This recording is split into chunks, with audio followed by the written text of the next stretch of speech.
what else?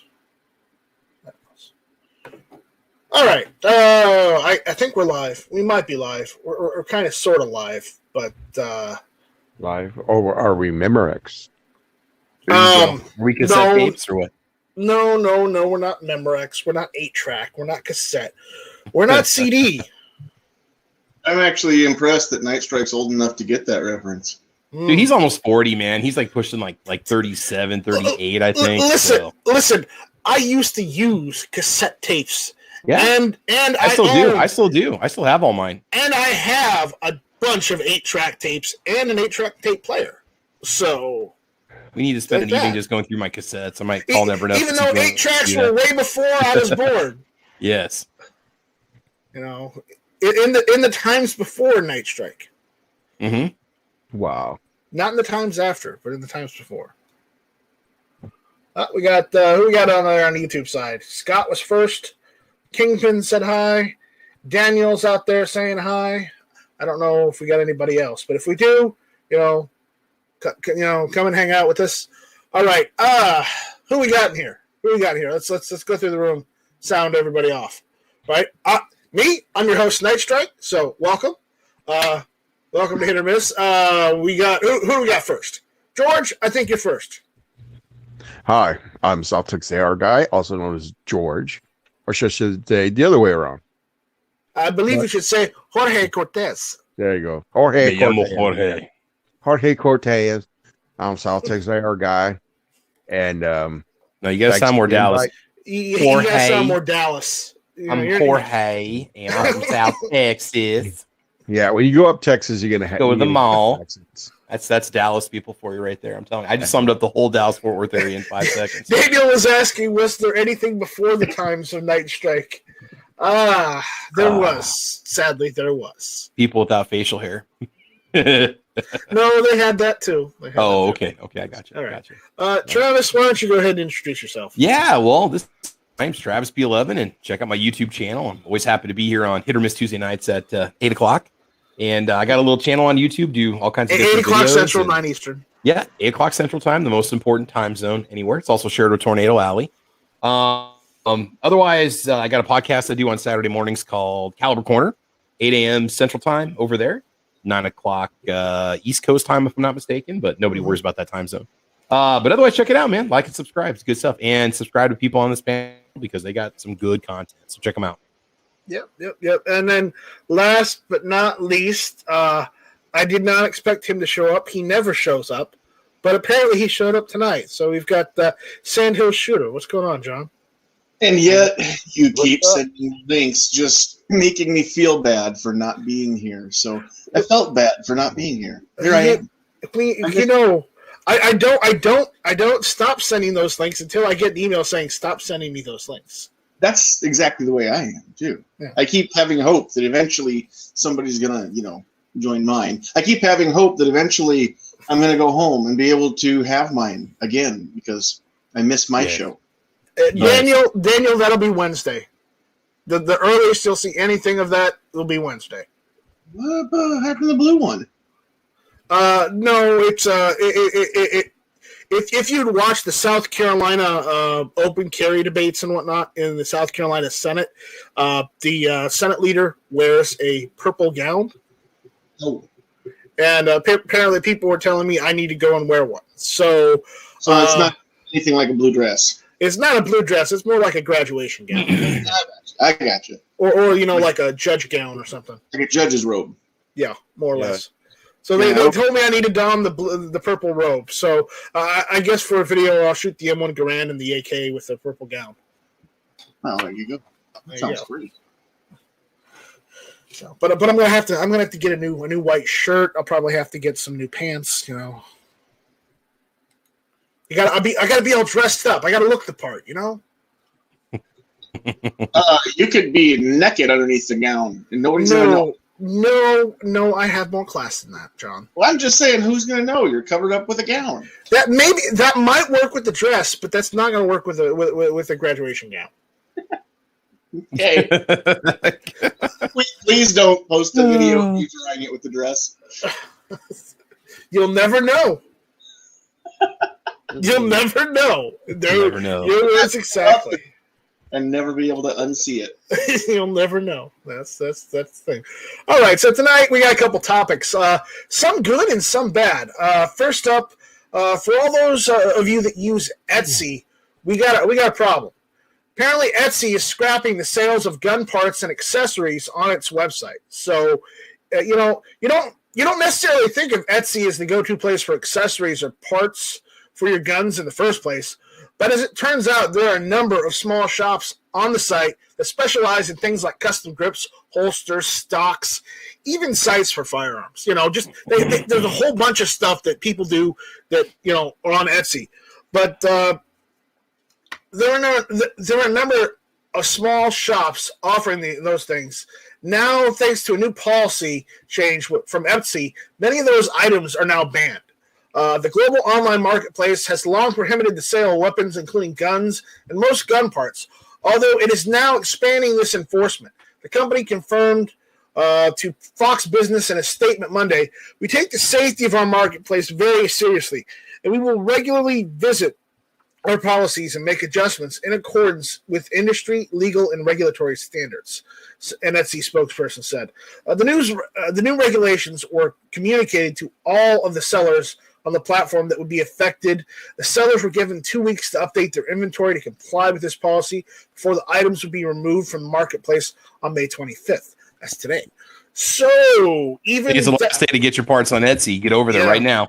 So even decorative items like those custom-made grips apparently fall under the new policy, much to the exasperation of the artisans on Etsy, which sucks because there are just some things you can't get anywhere on the internet other than from Etsy, like from the people that make this stuff from hand. Like as Travis was mentioning earlier before the chat, like some rifle stocks. Some dude makes rifle stocks for this one type of gun, and you can't find the stock from anywhere else on the internet but this one dude on Etsy. No, what he does is he hand carves stocks for SKSs for different unique models that you might not be able to find stocks for, but also does them for Mosins and stuff like that. And I mean, a small shop guy only does one at a time. There's about a 2-month wait list. He's been busy for years, and I'm not seeing him up there right now. He's done. So go back to that statement. Back at the beginning of that, they said they take the safety of the marketplace very seriously. Are people going into the internet now like freaking Tron and shooting people through the website? Is this an issue that we have to worry about now? It's a freaking virtual marketplace. The people are safe. Yeah. Well, let's see what else we can get on Etsy that might be a little bit dangerous. Yeah, no, the safety of people really counts. The safety of individuals. People, nice. I'm not saying go for. I'm just saying that keep going. Swords. Swords. Yeah. I mean, if you can get a sword off Etsy, I mean, come on, let's. Oh yeah, I was gonna look for a chainsaw, maybe. Yeah. Because I mean, the safety of people is very, very important. Butterfly knives, right up there. Butterfly knives. Those are legal nowhere. Go back up. There was a very safe children's knife made out of wood. There you go. 8-inch ladies pink hearts tactical. Like it's got the little Hello Kitty vibe going on. Yeah. See. Yeah. You see how ridiculous this one breaks out car windows right here, and you see how ridiculous this policy is. Yeah, absolutely stupid. I'm going to find some more crazy stuff on Etsy to show you what else they have for sale. And I'm just trying to make a point that it's not going to solve any problems by them banning this part. And remember, I'm just reading the article as we go, like because I saw it and I just figured this is like crazy. This is crazy. I found some more. Okay, let's see what else we can get here. Okay, so we have spears and swords. Spears and swords. Here's a guy demonstrating.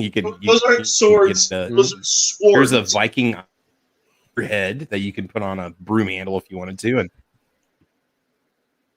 swords. They got swords right there. They've got. I'm looking. We got spears for sale here. You can go for. So they have S words. Handmade. They have S words. They have arrowheads. Yeah. I mean, I'm that looks dangerous right there. Britney Spears on a T-shirt. That's deadly right there. That should not be for sale. That's wrong. Especially there. Let's fix the problem. There we go. That's better. All right. That's better. Okay. But yeah, no, You're going for the machete. We got machetes because we all right. know that machetes did no damage in Sudan, do me right? a favor. Machetes hurt nobody. Do me a favor. Go up and see if they have bolo knives. Oh, I don't know. Maybe. I mean, because you want to get rid of those random gun parts here and there. They don't even sell receivers on there. They don't even sell blanks. They have bolo ties. That's dangerous for fashion if you're into that. I mean, I shouldn't talk. No, I've got one. That's dangerous. All right, you can have a bolo tie. I've got a bolo tie. I've rocked the bolo tie. They're appropriate. As a Nebraskan, I got my grandfather used to wear one all the time. Scorpion in that one. It's very dangerous. No, we have chainsaws. We have vintage chainsaws on here we can get. I'm just there we go. Yeah, we got chainsaws for sale on here. Because nobody ever gets little handheld ones. You can put nobody. Look, there's a chainsaw for the kids. What is that? Wow, Texas Chainsaw Massacre. I don't know. No. That's there's all kinds of weird stuff. John. That's John in the kitchen. What, this right here? Yes.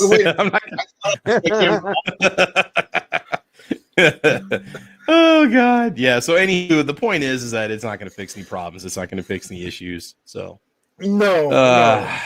Yeah. Okay. But even decorative items, as we said, like custom grips, you can't sell them. One seller is quoted saying, "I'm currently selling wooden grips for guns under the category that Etsy set up for them." Etsy seller Unique Wood 220 said, "Does Etsy now consider them forbidden under the new rule? If so, I need to quickly find another place to list my items."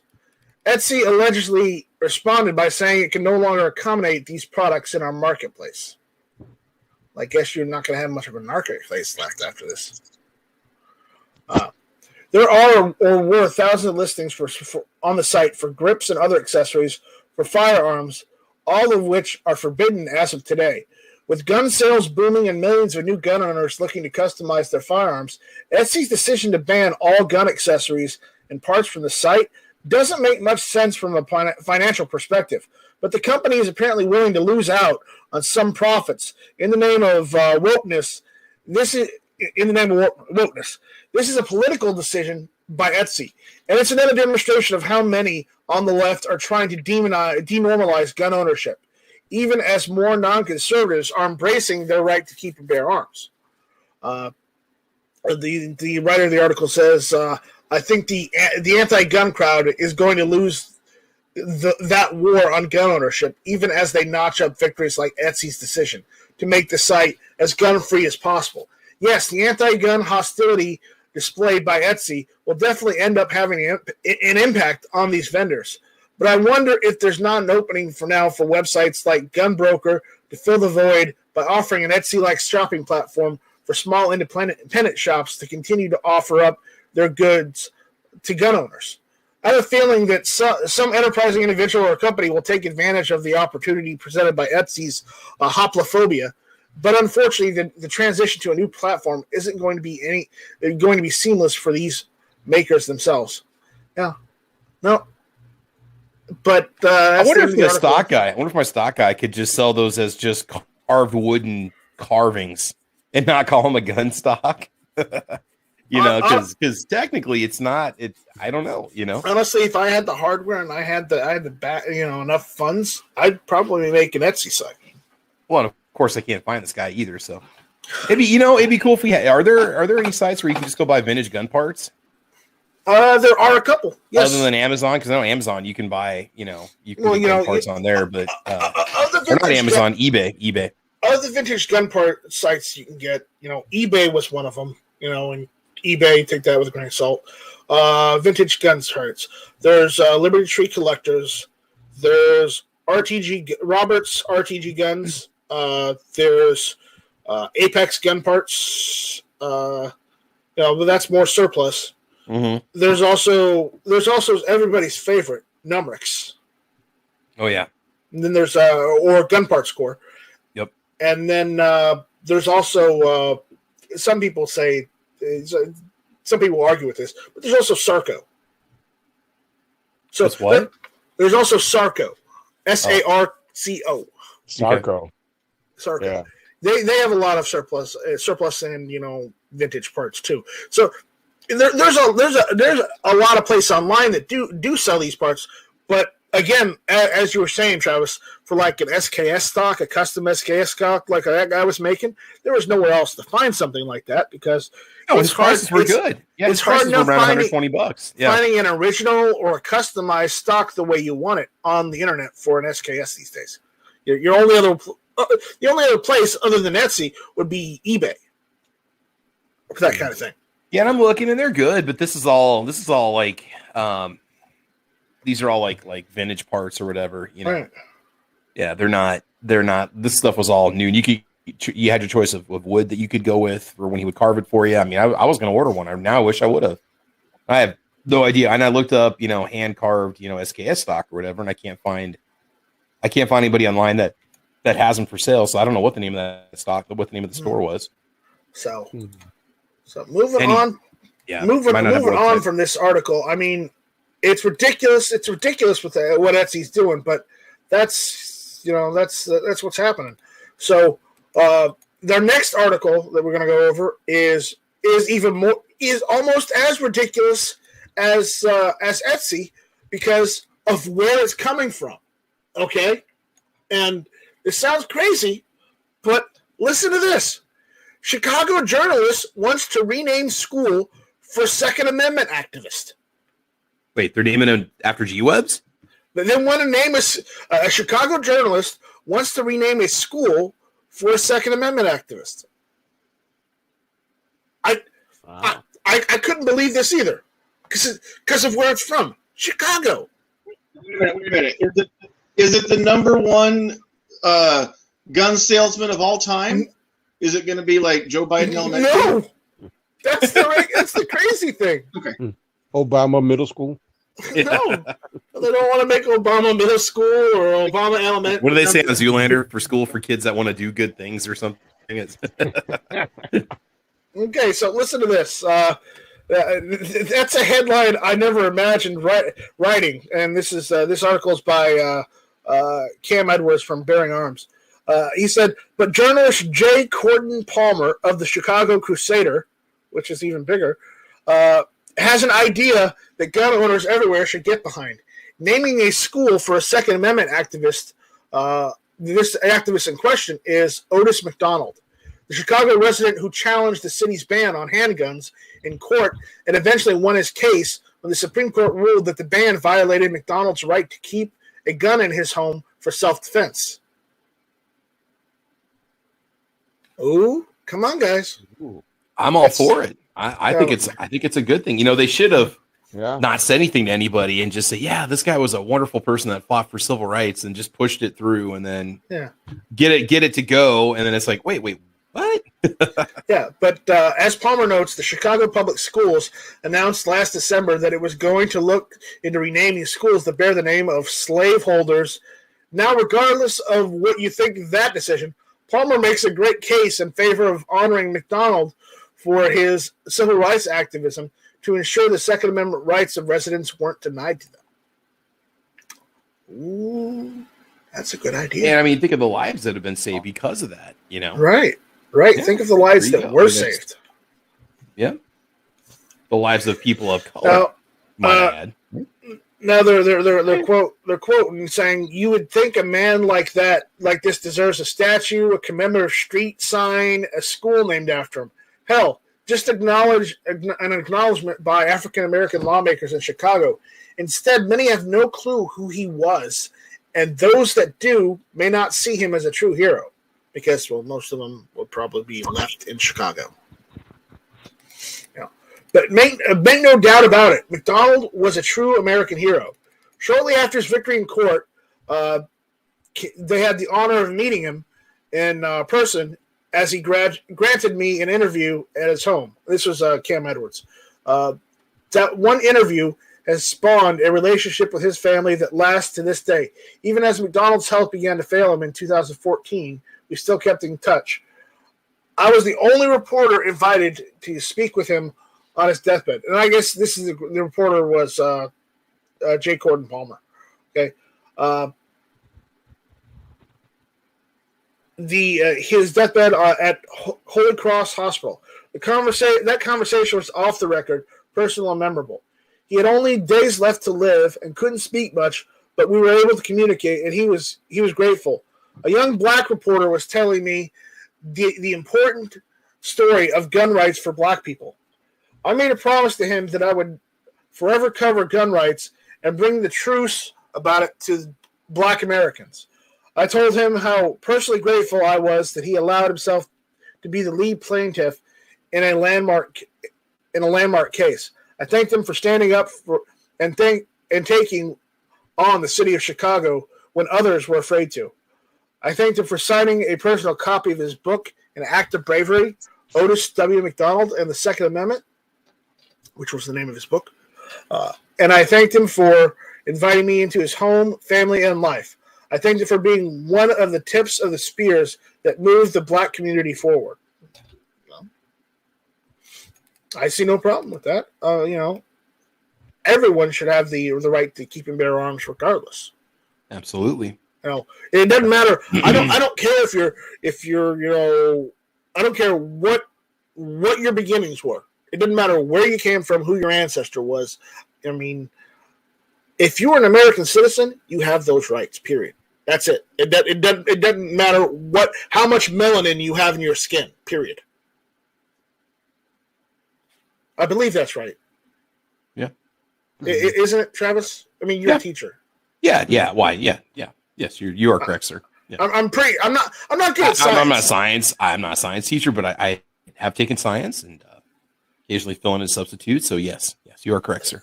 Okay. Yeah. I'm not great at science, so I believe I was using the right term. So correct again. If you want to correct me wrong, please go ahead. Go ahead and I'll accept it because I understand I'm not well versed in the science community. Okay, but when McDonald passed away 7 years ago, Second Amendment advocates lauded him for his courage and bravery in challenging the city's gun ban, and even the Chicago Tribune memorialized McDonald in a surprisingly sympathetic obituary. His love for family drove him, said his nephew Fred Jones. He loved the Second Amendment, but he was more concerned about protecting his family, and the Second Amendment was the avenue to help him do that. But he was also driven by a force much deeper. McDonald felt strongly that he had a duty to stand up for the rights that had been taken away from African Americans during slavery. As he and his wife, Laura, sat in the Supreme Court gallery listening to oral arguments in the lawsuit, it reaffirmed what he felt was his calling. In an interview with the Tribune after winning the suit, McDonald said the journey had been a lesson in history. He had come to understand more about his ancestors and the slave codes enacted in southern states during the Civil War that prohibited slaves from owning guns after slavery was abolished. States adopted black codes that kept guns out of the hands of freed black people. There was a wrong done a long time ago that dates back to slavery time, he said in the interview. I could feel the spirit of those people running through me and as I sat in the Supreme Court. I mean, honestly, it never should have been taken from him in the first place. Period. His story sounds interesting. That might be a book to check out this summer, man. It may be a book to check out. That might be something I'll have to kind of keep just maybe sitting around, Yeah. And but again, you also have to look at it another way. The city of Chicago has been known to be very anti-gun and has been known to infringe the rights of all citizens of Chicago, regardless. It's a perfectly safe place to be. Nobody gets hurt. Nobody gets hurt every weekend. Absolutely not. For all their gun mugged control or carjacked. That's just all a lie. It's all fake news. Sarcasm, of course, to anybody listening, but we are being very sarcastic at this point. So yeah. I'm stating it. I'm stating it just for the record because some people don't understand sarcasm, and I don't know who wouldn't understand sarcasm, but oh boy, we got lots of people out there. Oh boy. So, McDonald was an amazing man and an American success story. The son of sharecroppers, McDonald left school at the age of 14, but ended up earning his associate's degree while working at the University of Chicago as a maintenance engineer before retiring in 1996. He left behind a family who loved him dearly, friends who admired him greatly, and a Second Amendment community that was proud to call him one of their own. J. Gordon Palmer is right. The city of Chicago should honor Otis McDonald for his Second Amendment activism, for a life well lived, and for the inspiration that he continues to provide gun owners and civil rights activists to this day. That's the end of the article. But again, yeah, I mean, I see no problem. Yeah, go name a school after him. Build a statue. No. By the way, if anybody out there has a Kindle membership on Amazon, you can read the book for free. The Act of Bravery story. I'm looking it up right now. It sounds like an interesting read. Yeah, if you've got a Kindle Unlimited account, you can read. If anybody's, I don't know if that's part of Amazon Prime or not, but it's worth looking into. You can read. Otherwise, it's only $15 for the book itself. So yeah, it's got 5 stars and 7 reviews. Yeah, so just to kind of fill in our history, just wow. Yeah. Okay, we're moving on. We've got more things to talk about. I'm gonna skip a little, Travis. So yep, bear with me. We're gonna go to the next one. Colt announces the closing of its acquisition by CZ Group. This was yesterday, May 24th, 2021. CZ Group announced its acquisition of Colt Holding Company back in February. Now, more than 3 months later, the deal has officially closed. So I guess they were just waiting for all the legal procedures to finish before they could close. So here's the announcement from Colt Holding Company. Colt Holding Company, LLC, Colt, announced today that CZG, or Seska Zbrojovka Group SE, or CZG, the group, having secured all necessary regulatory approvals from the U.S. and Canadian authorities, has successfully closed its acquisition of 100% of the equity interest in Colt, the parent company of the United States firearms manufacturer, Colt Manufacturing Company, LLC, as well as its Canadian subsidiary, Colt Canada Corporation. CZG and Colt are confident that the merger will bring significant operational, commercial, and R&D synergies for the combined businesses, which generated pro forma aggregated annual sales in excess of USD $570 million in 2020, and which has more than 2,000 employees in the Czech Republic, the United States, Canada, and Germany. But by the way, Travis, correct me if I'm wrong, but isn't your family from the Czech Republic? Yeah, I've got some that probably works over in the CZ factory over there in Brno. But you probably do have some relatives over there. there. No, my grandparents came from the Czech Republic. It's either the 40s or 50s, right before the commies took over. They'd left everything. We're still waiting for reparations from the Russians. We haven't got them yet, but they left everything behind and came to the U.S. and joined up with family that were here already. So my specific side of the family, my dad's side. Yeah, well. Came here and had to go through the whole process and did everything. And I mean, it's going to be interesting to see if CZ modifies what Colt does or how they operate right now. Yeah, there's more with this. They're saying with this acquisition, we have created a strategic relationship between CCG and Colt, which will bring significant opportunities for the group. We will focus on continuing to provide high-quality products to our customers in a seamless manner as we harness the many synergies generated by this acquisition. We are confident that this combination will create value for our customers and shareholders alike and strengthen these iconic brands, stated Lubomir Kovarik. I'm not good with Czech names, Travis, so correct me if I'm wrong on any of this stuff, okay? Let's see, Lubomir Kovarczyk? Kovarik. Kovarczyk? All I know is I don't know what that. I just know what bad the words in Czech because that's all I ever learned growing up. means. I don't know what the umlaut of monthly R means. So I just know a few greetings and how to call people bad names in Czech. That's all I know. So that's all I ever heard my grandma say to my dad. So, yeah. My grandmother used to curse in Dutch all the time. So geez, that's we gotta look that one up. Yeah. and if you can curse in Dutch, you're not that far off from German. Just saying. I'll say this is a good thing for Colt because CZ is a pretty solid brand. I mean, they've got good sales. They've got good, they're expanding in the U.S. The chairman and president of CTG, this merger also confirms our commitment to the North American market, which is an integral part of our growth strategy, he added. Thanks to this acquisition, CZ Group gains further production capacity and positions itself to become a leading firearms manufacturer and key partner globally for military, law enforcement, and commercial customers. Colt is pleased to join forces with CZ Group. We are proud of our heritage and believe that the strength of the combined businesses and the many synergies created by the merger will enable us to honor our roots while also securing the future of the Colt brand.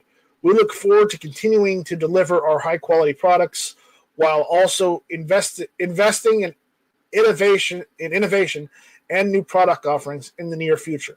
We believe in the successful connection of our corporate cultures, the proven track record of our teams, and the complementary nature of the CZ and Colt brands, stated Dennis Valou, president and CEO of Colt.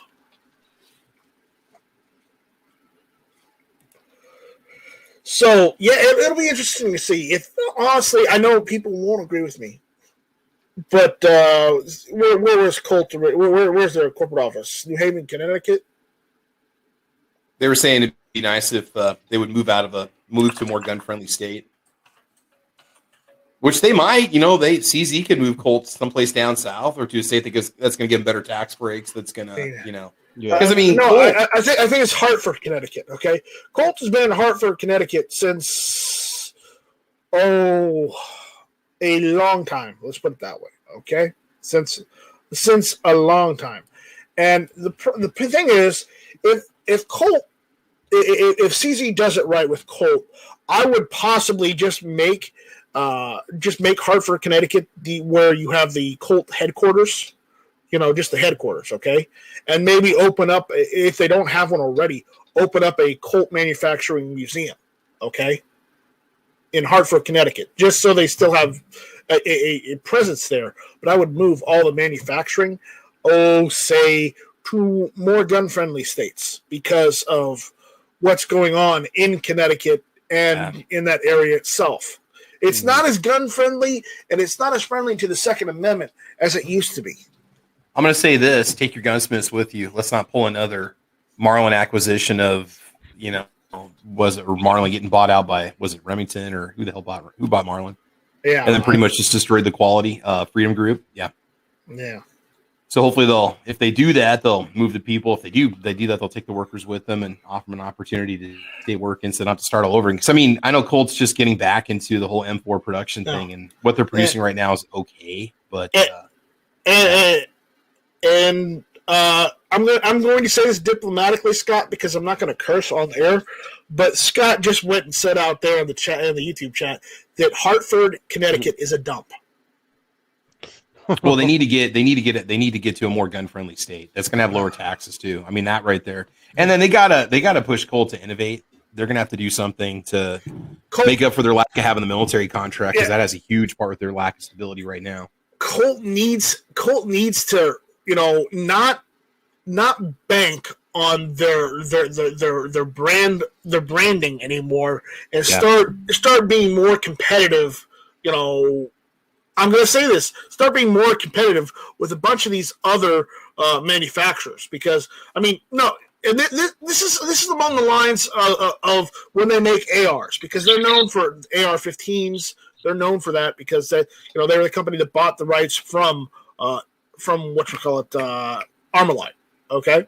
Yeah. And I've looked at Colt's prices, and the reason why I never bought a Colt was because I'm not dropping $2,000 for an M4 variant from the Colt. Well, I mean, the thing is, I'm not spending $1,500. Did you watch Mac's video on it? Because he tested one of the new Colts when they went back into production this year. He tested one of the new ones, and we're not really convinced that they're not just putting together something from parts that they're outsourcing. We want to know that they're actually made on site, or that they're using the high quality parts that they made before. I mean, even then there was kind of that Colt penalty that you were paying because of the name. Like if you get yourself an LE or whatever. That's happened this year. I'm not going to take Mac's word for anything, Travis. No offense. No, this was what, 6 months ago. No, he goes through the gun and points out the parts and the armory markings on the parts, saying that, well, you've got a lot of the same markings between this and like a Bushmaster. So you're really getting true Colt quality, or are you just getting the Colt name stamped on a receiver and it's just coming off a line? And that's what I believe. I mean, I believe that the Colt rifles probably aren't any higher quality than what PSA makes. Okay, I mean, we'd have to look into it more just before we judge it. But I mean, like the older LEs maybe they went out of production. This is just my theory. Okay, so it's a Night Strike theory. Okay. Yeah. So keep in mind when I say this is a theory. Now, my theory is their parts are any higher quality than PSA parts, and that they're banking primarily on the name and the fact that they're up in the middle in the Northeast where everything is more expensive, so they justify the high price point because it costs them an arm and a leg to produce it in an anti-gun state.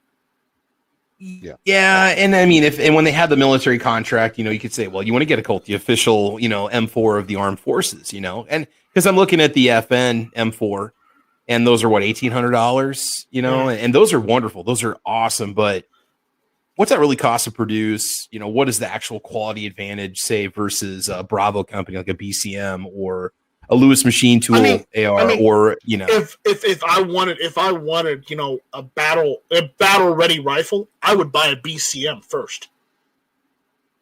Yeah, Bravo Company. Yeah, I think they make some solid products. Don't forget though, Colt also Daniel's out there saying, "Isn't a Night Strike theory just a fact?"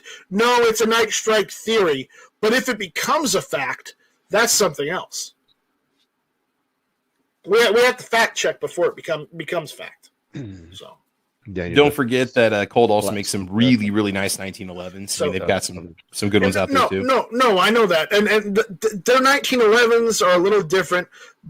Yeah. Than the rifles. I was strictly just talking about their ARs because their ARs are super cost prohibitive. Yeah, I'm looking at them right now. I mean, they've got an M4 version. $1,500 and it looks Scott is out there saying you're probably paying about a 20% premium to say you have a Colt. Yeah, and I would say it's probably more like 35%.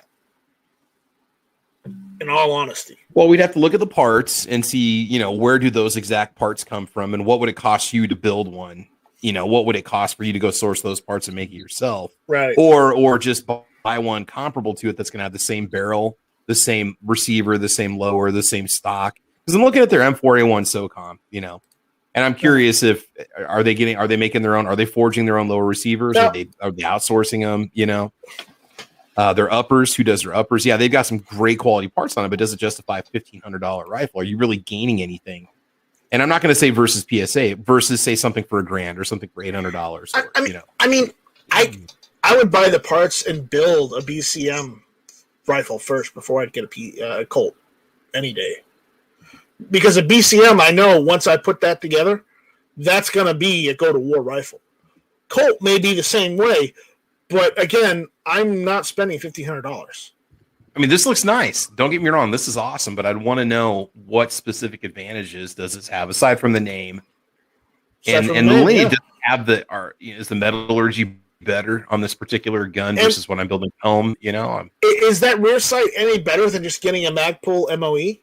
Well, this is an actual duty grade. This is the same one that's used by our soldiers. This is basically their version. Right. It's kind of like Colt's version of that FN M4 replica that you can buy. It uses the same nice armament rail.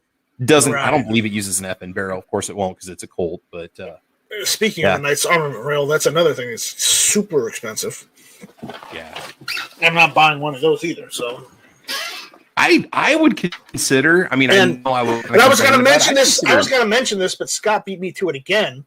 But There are only 5 forges in the United States that make AR parts, and PSA owns one of them. Yes, they do. Yes, they do. But also, PSA also contracts a lot of their parts out to other forges as well. And let me put it this way. The forge that makes Aero Precision's parts also makes parts for PSA. Don't tell no one. Well, there could be different final quality standards that certain companies demand. You know, they may request certain fit and finish things or a certain number of blemishes that are allowed, or you know, there could be different grades that roll off the assembly line. They might make a rougher grade, like the 80% crowd versus, you know. I know. Yeah. So we got one more topic I want to go over, and we'll probably save some of the other ones for tomorrow, I guess. But there's well, apparently more gun companies are leaving anti-gun states in the rearview mirror. They'll go to Texas. Right now it's saying Tennessee. Southeast. I was gonna say, Tennessee's in the hotbed. Arkansas, the Carolinas, the South Carolina. Yes. Magpul went to Wyoming and Texas. They got out of Colorado a couple of years ago. Until North Carolina gets rid of the pistol purchase permit, it is not the better Carolina. What about East Carolina? I'm kind of curious about that. There's no East Carolina yet. Yeah, there is. Don't you know geography? No, Dude. There's not. It's just like don't you know geometry? There's an East Dakota, a West Dakota, and a South Central Dakota. There's Texas. That's everything south of Dallas, right? Ooh, we don't talk about that. What do us Yankees know about that? Yeah, what do you know about that? Absolutely nothing. I wasn't at the Alamo. No. I did like the movie, however. Yeah. So, Massachusetts state legislators have thrown a straw on the camel's back and forced 75 jobs to pull up roots and head to the volunteer state, citing the Bay State's changing climate for firearms manufacturers. Troy Industries is leaving for Tennessee. Well, good for them. We've heard about Troy, have we not? I've heard about them. There's controversy about every major gun company out there. Yeah. There's the stuff with Bill Ruger. There's the stuff with Troy's announcement highlights the growing hostility from Massachusetts lawmakers, or as we love to call them, massholes. Yep. Towards the firearm industry. Legislators introduced legislation ban the outright production of modern sporting rifles, AR-15s, that are to private citizens, even those outside the Commonwealth. Troy Industries, a manufacturer of modern sporting rifles, magazines, and other firearm accessories, will instead spend $7.2 million to relocate Tennessee. Tennessee's gain is Massachusetts' loss. Had enough. Massachusetts was once the firearm manufacturing epicenter, roots that go back before the American Revolution. That's not the present reality. That's leaving more than gun companies frustrated with state legislators. Northborough, Massachusetts-based Gun Owners Action League executive director Jim Wallace said, "Sadly, I think there are many people who would love to see them firearms companies leave, but I think that's the state as a whole needs to review their whole outlook on this issue and actually welcome lawful people and lawful business. This move is certain to shift money paid to the state too. The economic impact of the move is significant. The firearm industry in Massachusetts employs 7,800 people. Those jobs pay total wages north of $650 million with an economic output in the state of nearly $2.5 billion. That's $650 million. Massachusetts is not going to get the tax for income tax either. Those jobs figures mean Massachusetts was in the top 10 in total economic output, number 6 among the states, as well as an economic impact per capita, number 10. Well, probably not anymore. Changes in latitude. Wallace's statement was prescient. While Troy has enjoyed a very successful period of growth in Massachusetts, the changing climate for firearms manufacturers in the state determined the need for a relocation to Tennessee to ensure the continued success of the company, founder Steve Troy said. Tennessee Republican Governor Bill Lee is already recognizing the benefit of Troy's Industries' move to his state. I appreciate Troy for choosing to relocate to Tennessee, and I'm proud to partner with this world-renowned firearms manufacturer, Governor Lee said. I thank Troy for this investment and the creation of new jobs for Tennesseans. Troy Industries will join fellow firearm makers Barrett Manufacturing and Beretta. Remaining manufacturers, Smith & Wesson moved warehousing and distributing operations to Missouri, and Car Arms already has manufacturing in Pennsylvania, a move they made when New York made business there untenable. It's not just Massachusetts. Weatherby left California for Wyoming. Accessory makers Hi-Vis closed shop in Colorado for Wyoming too. Magpul left Colorado for Wyoming as well, along with locating business operations in Texas. Connecticut-based Stag Arms announced a move to Wyoming. PTR left Connecticut for South Carolina. Yeah!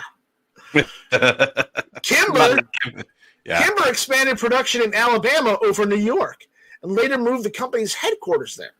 Ruger opened manufacturing in North Carolina. So basically, we can go ahead and kick off. We can kick off the coast. I believe Ruger's also in Arizona as well. Yeah, Prescott, Arizona. I think is their maybe where the headquarters are.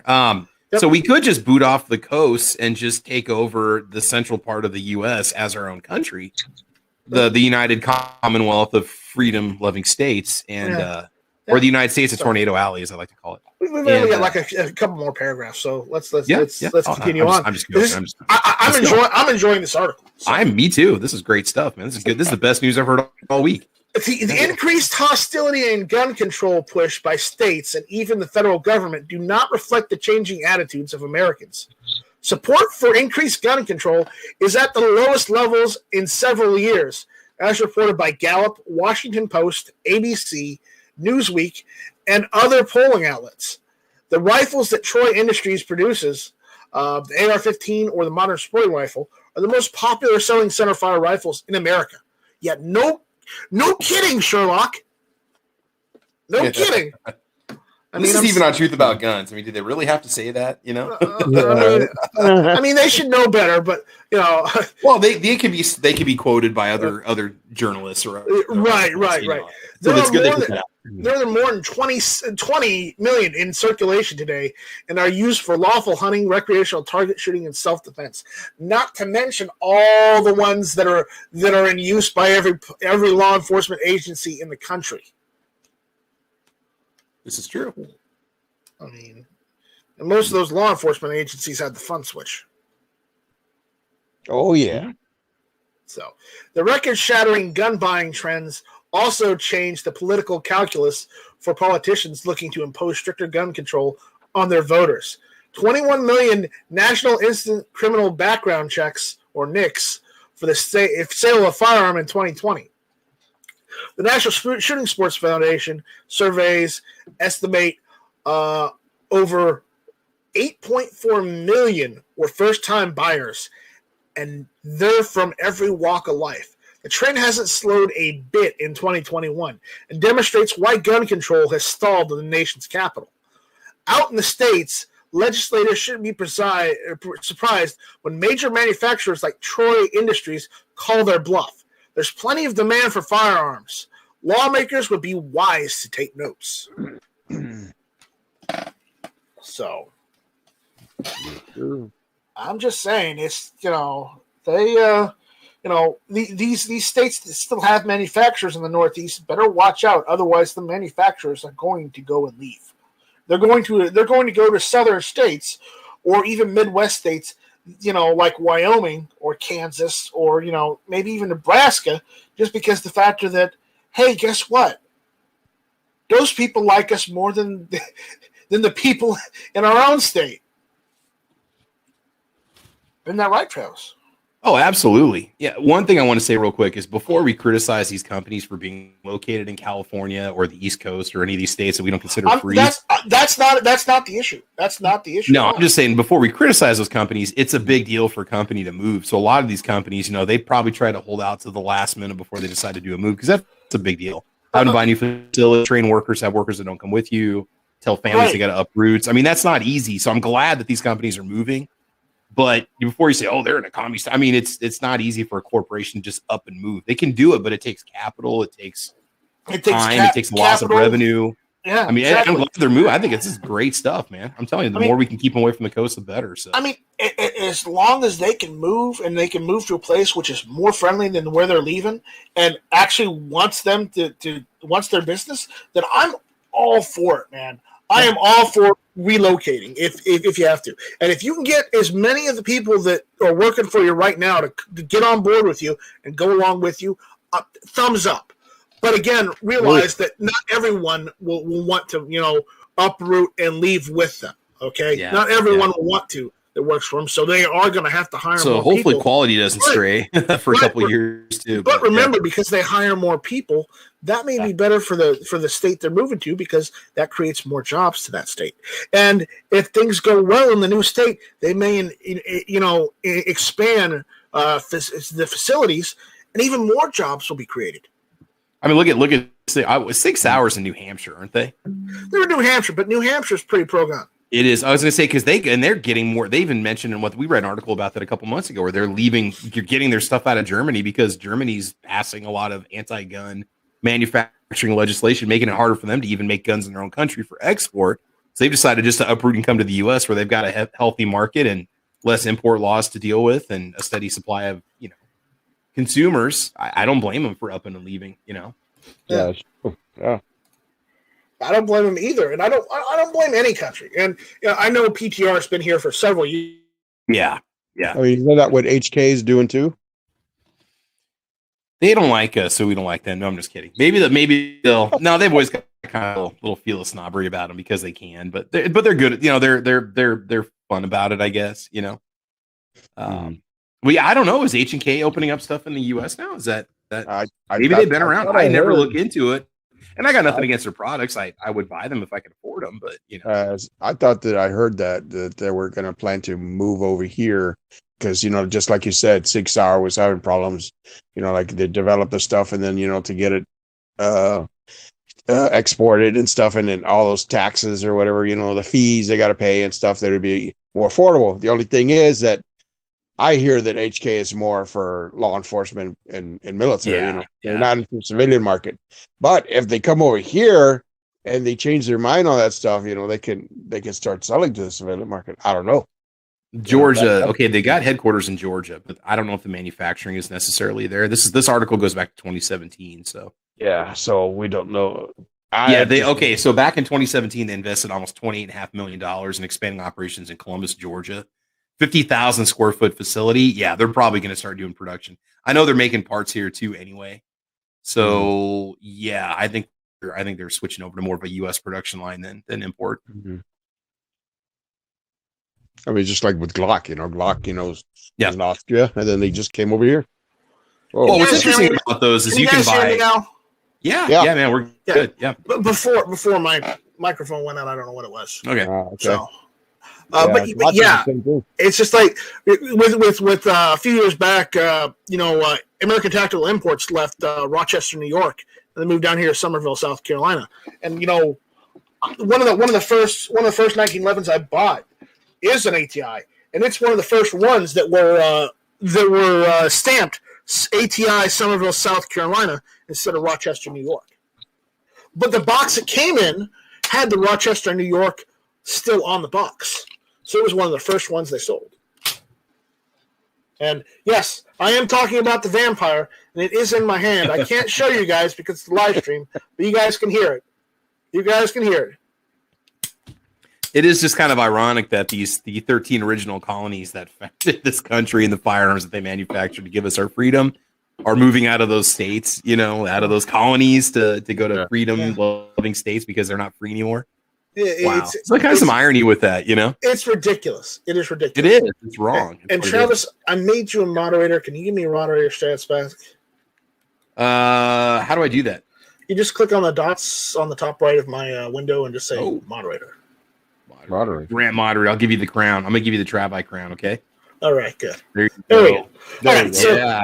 that's how I've got the chamber set up. So and that's why I've got Travis as the unofficial co-host since Smeggy has been MIA for so many years. He was over on Ghost Chat the other night, if I'm not mistaken. Wasn't he there last week? I think it was on Ghost. And he had a chat, a week or two ago too.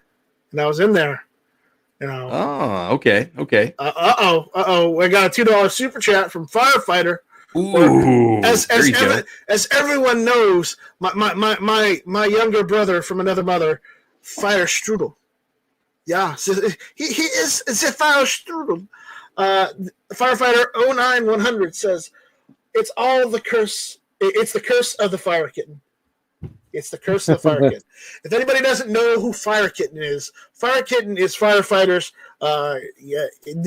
Not new kitten, but his kitten is about a year old now, and he's got an ammo cat too. Yeah, he's got a Fire Kitten because that kitten is he's ridiculous.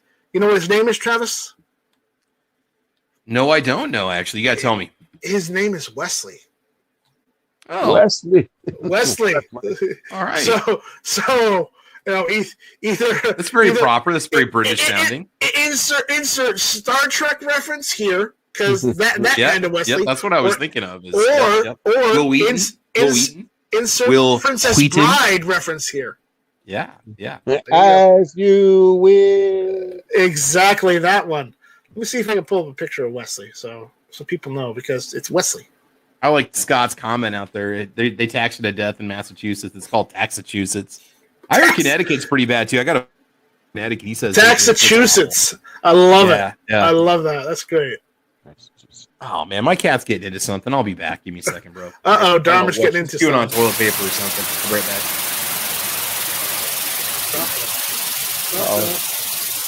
Nice strike. Fix that audio, brother.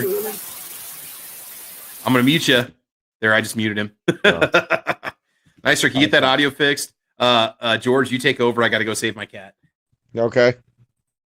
Hi. How's everyone today? As Night Strike is fixing his technical difficulties, and how about now? Now he's back. He's back. Okay.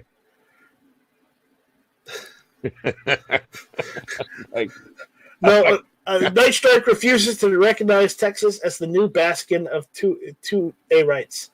I don't think Carol Baskin is someone we really want to associate with Texas. I'm just saying. No. No. I mean, Carol Baskin. No. When they had that tiger loose on Houston or Dallas, somewhere out there and stuff, and they were already mentioning Carol Baskin, I was like, no, she doesn't need to get into this news. She lives in Florida, so no. She's worried about the tiger. That's why I recognize the importance of Texas 2A rights and the 2A rights of Texas in Texas, and Texas is contributions towards the Second Amendment. I recognize that, Daniel. Don't worry, we're good. I am 100% with Texas. I mean, if you don't believe me, go watch Clover's chat on the constitutional carry vote. I believe it was either yesterday or day before.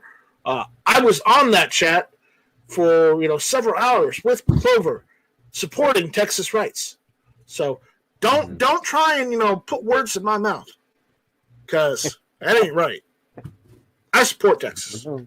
Yeah, Texas. I'm telling you, the whole now. Once Nebraska goes constitutional carry, then I can say that officially that Tornado Alley can be the United States of Tornado Alley. We can have a nice path down the center of the United States. That's going to be a gun basking, freedom loving area of the country. So right.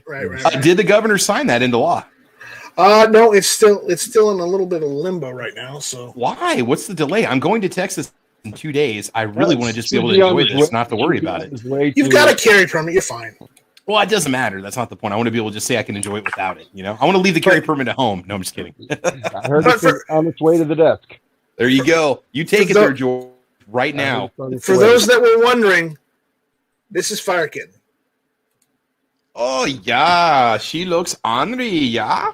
He looks ornery. Looks a little Lynx-esque. This is Fire Kitten. Yeah. So. Yes. He is got not tabletop amused. review Fire Kitten. No, he's not. He looks like he dominates the conversation. So He does. Yes. I mean, you don't want to get him on the phone, otherwise he will meow at you all day. Wait a minute, what? Oh, what? Meow. Oh, I just said mount. I said meow. You just sitting there and just cats going to town on your shin. You know, like meow's not the time. Yep. Yeah, what? That kind of. Yeah, what'd you say? Yep. Yeah. Yeah, what? Yeah. Okay. Meow. Yeah. Meow is not the time, but that is fire. That is Fire Kitten.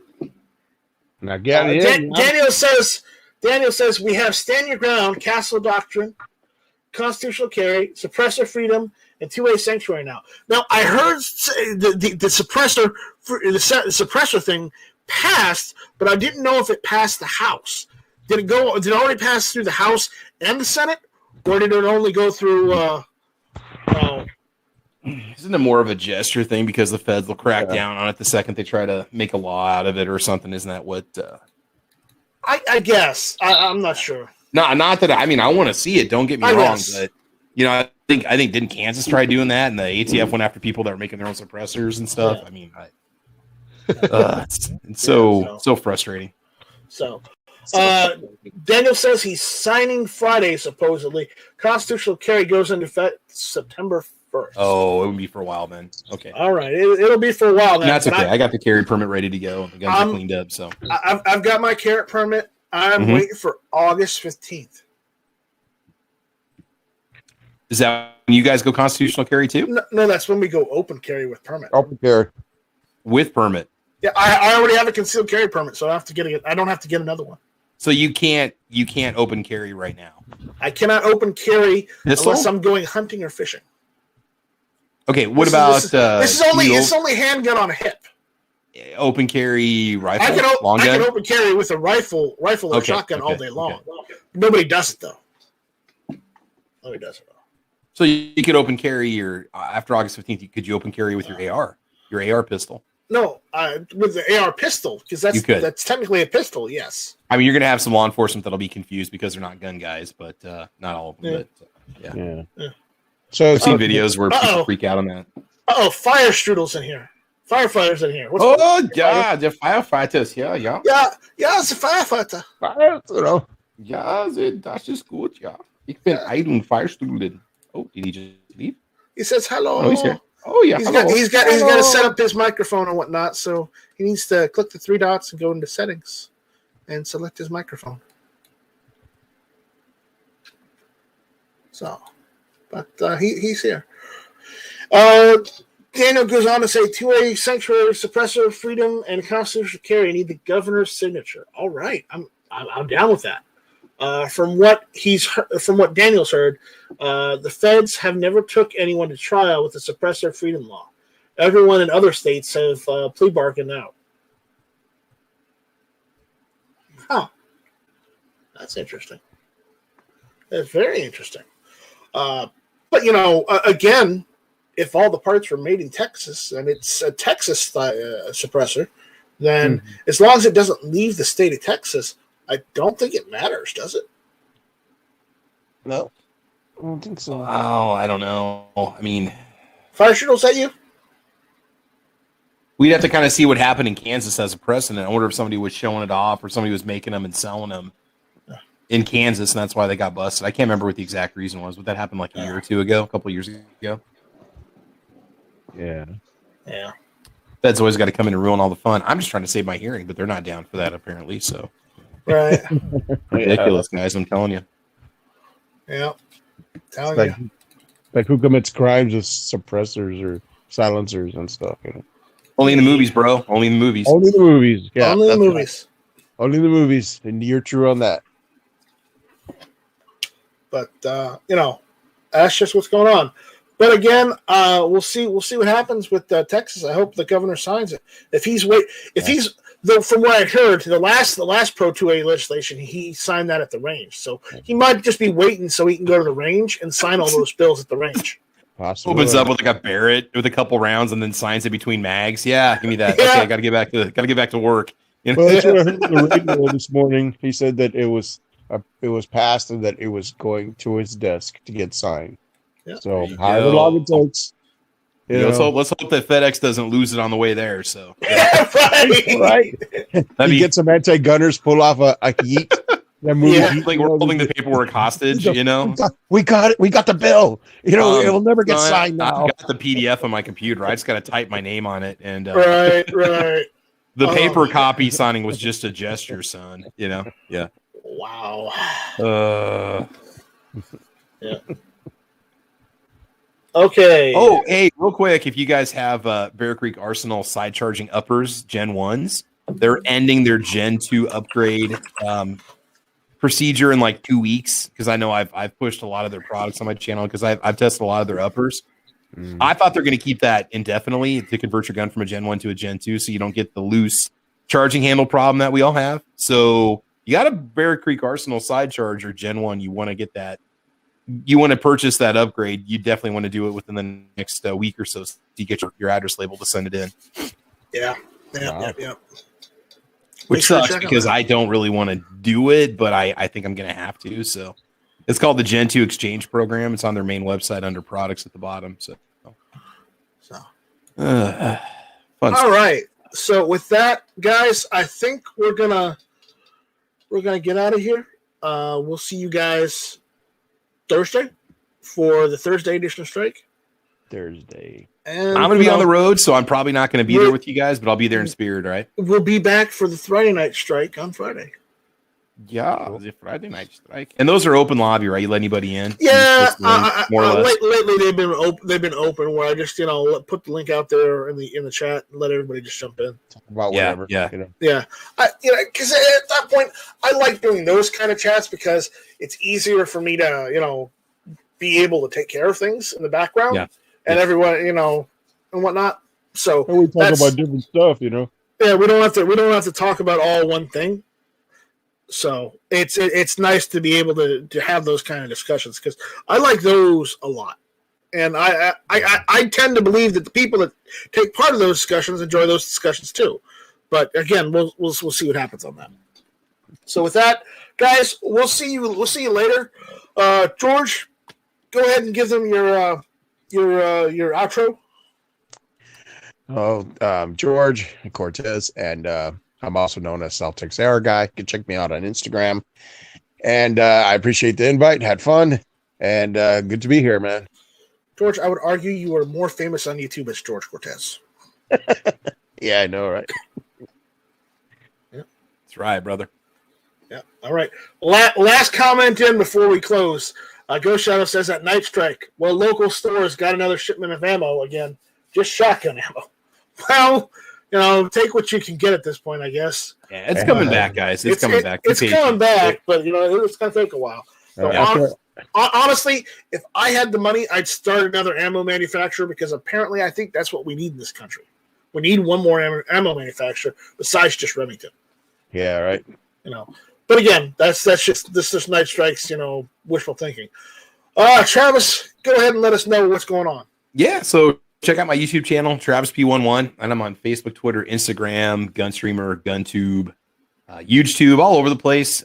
If I make it to 40,000 subscribers before my channel gets shut down, we will be giving away 1911, a little drawing we're doing in conjunction with SS Pawn in Lexington, Nebraska. We're giving away an Ivor Johnson 45 ACP 1911, and I'll post a giveaway video talking about the requirements for it. At a minimum, I'm going to ask that you be a subscriber and you leave a comment on the video for whatever question I'm asking, and we'll do the drawing from that video. So it should happen soon. It's about a $750 1911.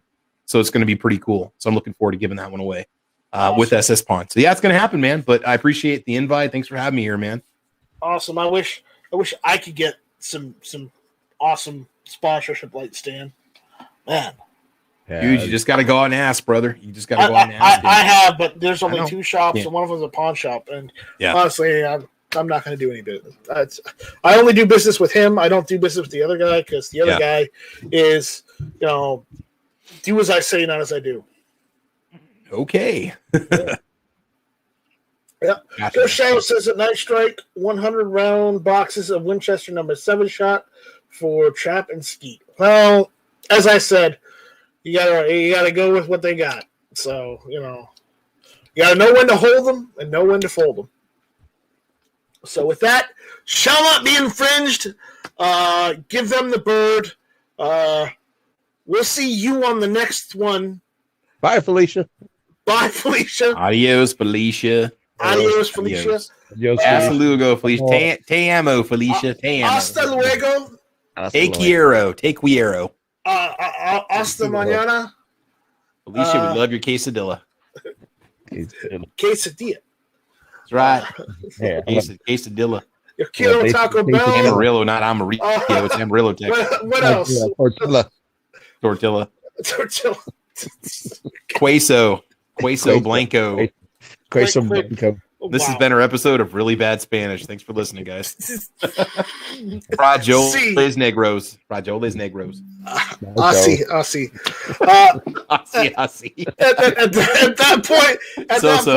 At that point, guys, that's all we got. That's all she wrote. We just get stupid at this point. We have no idea what's going on now. So we have no idea what we're saying. Furthermore, we're just making idea, Spanish so, up at this point. So, yep. So all I gotta say is ciao, arrivederci. What else? Avita El Gato Estami's Pantalones. And Lávate los manos. on that note, Donde está mi chalupa? we'll see you on Thursday. So take it easy. And me gusta gorditas. Gorditas. No, it's Te Gusta, not Me Gusta. No, me gusta because I like, not you like. I'm not sharing my gordita with you. I'll never share my gordita with you, Night Strike. Don't talk to me like that. Oh, don't make me swear in Spanish. I will do it. I am from a Oh no! Don't you Don't you even threaten me with a good time. Don't even. No, man. Don't even. Nah. Anywho, good stuff. Travis. Yo, what's up, man? Go, make me moderator again so I can stop the stream. Yeah, I'm gonna start charging you $5 every time I got to do this. No, come on. You know how to do There's your moderator right there. Boom, your moderator. There we go.